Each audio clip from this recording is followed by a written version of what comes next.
तो एक माताजी हैं, संत माताजी हैं, वयोवृद्ध हैं, बहुत भगवान के प्रति अनुराग रखती हैं और गौ ब्राह्मण संतों के प्रति उनकी बड़ी भावना है।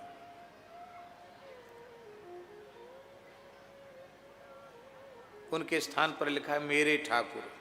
बहुत सुंदर सत्संग होता है।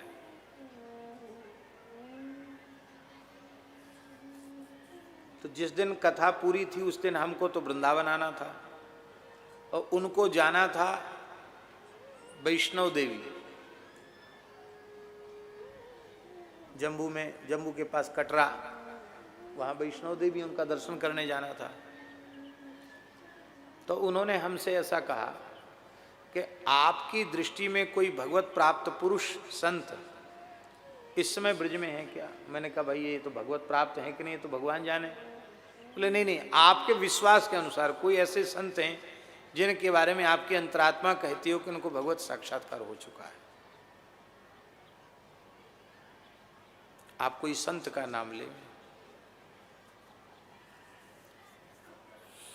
हमारे पूज्य गुरुदेव तो लीला कर चुके थे। उस समय पूज्य बाबा श्री ठाकुरदास जी ब्रज की एक महान विभूति वो विराजित थे। तो हमने कहा भाई देखो माताजी, भगवत प्राप्त संत के बारे में कहना बड़ा कठिन है, क्योंकि हम कोई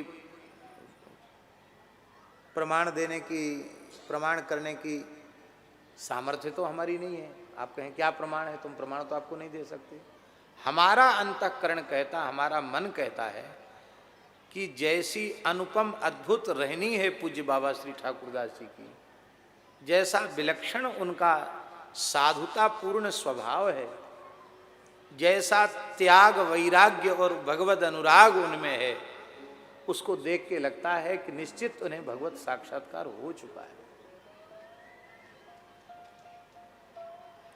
तो बोली तो हम तो आपके साथ अभी चल रहे हैं, पहले गोवर्धन में सूर्यश्याम गौशाला में उनका दर्शन करेंगे। मैंने कहा तो बड़ी मन में सोचा हमने कि तो बड़ी समस्या हो गई।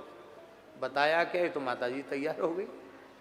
मैंने कहा माताजी आपको इतनी लंबी यात्रा पर जाना है और फिर आपको विलम्ब हो जाएगा, आप लौट के आना तब दर्शन कर ले। उन्होंने नहीं नहीं, क्या ठिकाना कल का, लौट के आए कि नहीं आए क्या पता, कितनी दूर जा रहे हैं।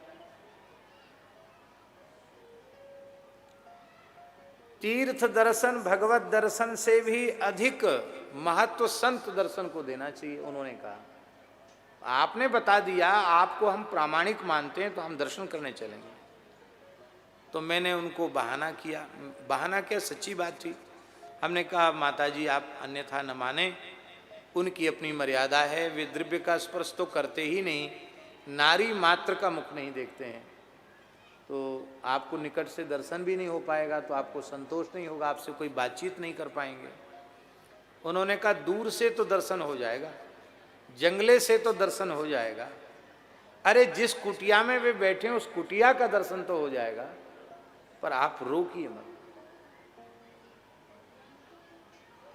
और महाराज जी जाने के लिए तैयार खड़ी थी, गाड़ी उनकी तैयार थी वैष्णो देवी के लिए।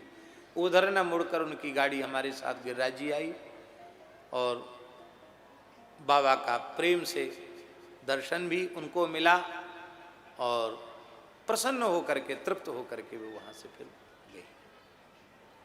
वो सच्ची बात है कि यदि वे चूक जाती तो उसके कुछ समय बाद बाबा भगवत धाम चले गए, तो मन में पश्चाताप रह जाता कि हमने उनका दर्शन नहीं किया। हमारे मोहल्ले में एक संत रहते थे, संभवतः स्वामी श्री कृष्णानंद सरस्वती यह उनका नाम था। दंडी सन्यासी थे, बाद में बहुत वृद्ध होने पर दंड विसर्जित कर दिया था उन्होंने। बहुत अच्छे महात्मा थे, भगवत प्राप्त संत थे। हमने कई लोगों से सुना कि वो भी इसी कोटि के संत हैं। तो हम रंग लक्ष्मी विद्यालय पढ़ने जा रहे थे, एक महात्मा मिल गए, हरिचरण दास जी। अब उनका शरीर नहीं है। हरिचरण दास जी बोले चलो महाराज जी दर्शन कर लो उनका, फिर आप कहेंगे दर्शन नहीं हुआ। अरे हमने कहा हम पढ़ने जा रहे हैं, देर हो जाएगी, आज वैसे भी देर हो गई। अरे बोले तो देर में और देर हो जाएगी क्या है, एक पाठ ही तो चूक जाएगा आपका, एक संत का दर्शन कर लीजिए। हाथ पकड़ लिया उन्होंने, चले गए। दर्शन किया, बड़ा सुख मिला उनका दर्शन करके। और ऐसा अद्भुत सत्संग हुआ, उन संत ने कहा कि मैंने प्रत्यक्ष अपनी इन्हीं आंखों से यमुना पुलिन में महाराज का दर्शन किया। उनके स्थिति देखकर ऐसा लगता था कि निश्चित ही भगवत प्राप्त महापुरुष हैं और न्याय व्याकरण वेदांत आदि विषयों के अच्छे विद्वान। बोलने की पद्धति से तो पता चल जाता है, और फिर उन्होंने बातचीत में स्वीकार भी किया। लंबे समय तक काशी में उनका अध्ययन हुआ था, और जिसमें हमने दर्शन किया उस समय उनकी आयु 90 वर्ष से ऊपर थी। उस जमाने के पढ़े हुए थे। बड़ा अद्भुत भगवत अनुराग था उनके भीतर। मिले मन में बड़ी प्रसन्नता हुई कि चलो आज लेट तो हुए पर अच्छा हुआ। फिर रंगलक्ष्मी नहीं गए, सीधे धर्म संघ वाले गुरु जी के यहाँ पढ़ने चले गए। देर हो गई थी, सीधे गुरु जी के यहाँ पढ़ने चले गए। दूसरे दिन फिर हम रंगलक्ष्मी जा रहे थे पाठक जी, तो सामने से उनका शरीर आ रहा था, उनको यमुना जी ले जा रहे थे जल समाधि के लिए।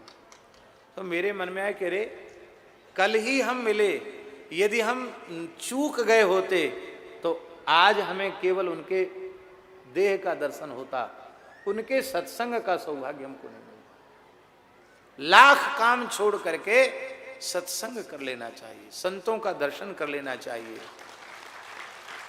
सब कुछ सुलभ है। श्री सीताराम प्रतिदिन सत्संग एवं दर्शन के लिए श्री महाराज जी के ऑफिशियल चैनल को जरूर सब्सक्राइब करें।